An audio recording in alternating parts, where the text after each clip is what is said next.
Hey everyone, how you doing today? It's David coming to you from my whiskey den here in Central Ohio. And we are going to do a fun little, or talk about a fun little project that I recently kind of got turned on to, and that is called doing an infinity bottle. And got the idea of doing this from a friend of mine named Brian. And couple of weeks ago, Brian and my other friend Dave and I got together here in my whiskey den and we did some bourbon sampling. And I had a bottle with just a little bit left in it. I was just saving for Brian to come over. And, he did. So we finished it and he said, David, you should use that bottle as an infinity bottle. And I was like, I've heard that term before.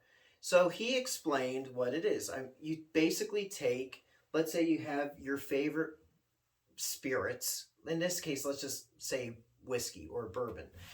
And you take your favorite, you kind of blend them a little bit. Maybe take a little like tumbler or something, or shot glasses for measuring.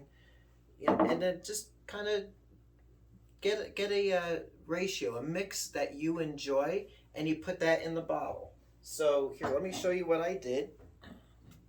This is the bottle that we had finished off, and I used this. This is Western Reserve. This is their 8-year straight bourbon whiskey. Left the label on and everything, but I know what's in it. And it's a cool bottle. Now, I looked online and people sell decanters and bottles, and there's like a globe that you can use. You can use anything. So here, let me show you some of the bottles I have. If you want to do a Tennessee whiskey infinity bottle, why don't you see if you can find a George Dickel 1964 powder horn bottle right there, huh? You can also make it like Saurian brandy or whatnot. What's the next one we got? I can use this Four Roses decanter that I found at an estate sale. You clean it out really good. A couple of other ones I have. This old, what's it called? Old Cabin Whiskey. Old Cabin Whiskey. You can make that into an infinity bottle. Or Old Forester. I had 2 of these Old Forester bottled in bonds bottles. I gave one to Brian. You can use that as well. You can find vintage crystal decanters. You can use whatever, and it would make a nice infinity bottle. And that's part of the fun, isn't it? I mean, you can use a really cool old bottle. Just leave these right over here. And this bottle, what I did was, I have 2 decanters upstairs in my dining room. One has the benchmark, McAfee's benchmark, that I had aged for 11 days. In one decanter, the other decanter was my Weller Special Reserve that I have aged. And I have those videos of those processes up here on my channel. I'll do a link to those videos at the end of this one.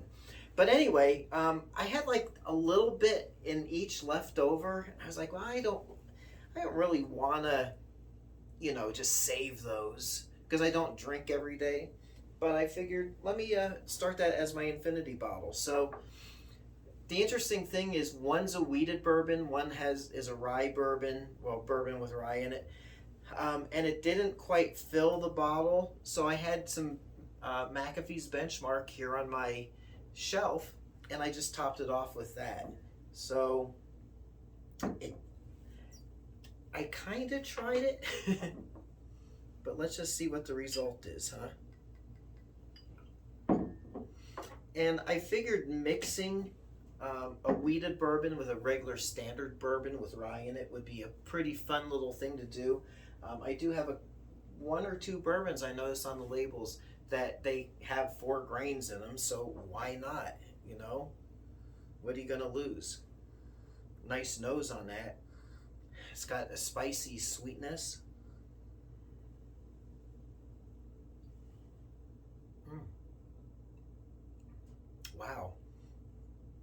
Wow. And this is my own blend. So you're getting with this, not that you're going to try it, but I'll describe what I have. Getting, of course, that corn. There's a spiciness on the front from that rye, but there's a sweetness and there's a graininess from the wheated part, and it's really smooth. It is really nice. The thing with that Weller that I aged is that the flavor really intensified. So I had a very intense flavor with the Weller that I had aged. Again, you can see the video of that process. But then with that McAfee's Benchmark that I aged, it was so smooth and just really refined that blending those together creates a really unique taste, which is really good.